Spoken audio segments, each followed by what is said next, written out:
Hey, what's happening, Barnaby here? A Hello Life moment for you because we're all about matching your commitment to a healthy lifestyle. And we're talking to Dr. Jeffrey Chamberlain, who's a family medicine specialist, about heart health. And Doc, we've in previous segments talked about how women are really at a very high risk of heart attack, heart disease because of added stress and a worsening diet.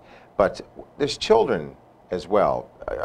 You wouldn't think that any child would be at risk for heart disease because they're all just fresh out of the box. They're just, all the pipes are clean, their heart is vital and healthy. But truly, let's talk about women and children as far as heart health and heart risk. Okay.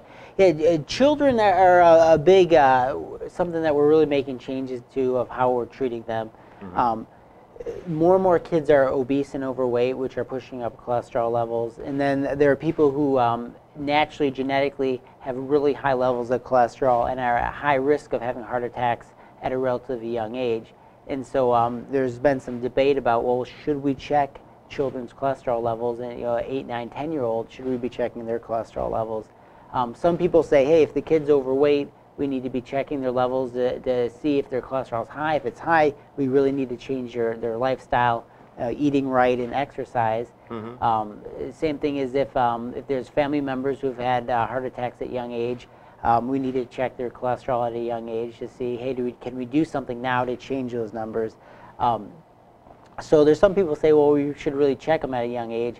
There's other people, and I tend to be more in this boat, that we really should be having all our kids eat healthy and be exercising on a regular basis. If our child's overweight, we really need to get them to a healthy weight, regardless of what their cholesterol is.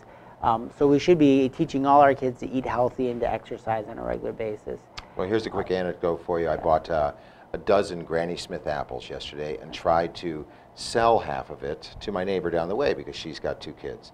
And she said, nope, my kids won't have any of it. I've got bananas and apples rotting in the crisper. I'm off to the grocery store to buy more Cheez-Its. And I said, what you bring into the house is what is going to be eaten. That's the simple way to adjust somebody's diet, right? Yeah, I mean, if you eliminate all the junk food out of the house, the kids are going to find other things to eat. Right. And particularly fruits are sweet, and they're going to gravitate towards eating fruits. Doing the fruits in a fun way. We actually have an apple slicer that we use. We slice it, it kind of slices it to thin slices, and then we just call them apple chips. And the kids, I mean, they'll eat a whole apple in about 30 seconds just by eating the apple chips.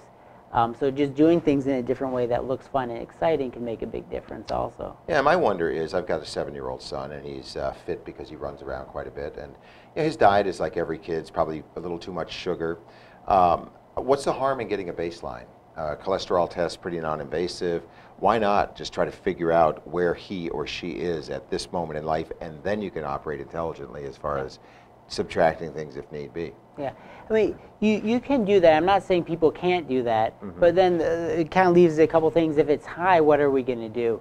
I wouldn't recommend necessarily starting a statin medication on a young kid whose liver isn't fully developed. The other thing is, let's say it's normal. Does that give us permission to give them a bunch of junk food, and people will be lulled into a false sense of security because cholesterol isn't the only thing that matters. And so, and I see both sides of the argument, but at the same time, I don't want people lulled into a false sense of security, giving their kids junk food because they think they can handle it. Right. And then at the same time, if it's high, I don't know what we're going to do about it other than what we should already be doing anyways. Yeah, always revert to the natural side of things. Yeah. And so we broached the subject just preliminarily of women and heart disease. So why don't we visit that in the next segment? You want to do that? Sounds great. Alrighty, because we're all about treating things in a coherent and complete fashion, but we want to make it digestible too. So look for the Heart Health Woman file here on HelloLife.net because it's all about making sure that you have the best life possible.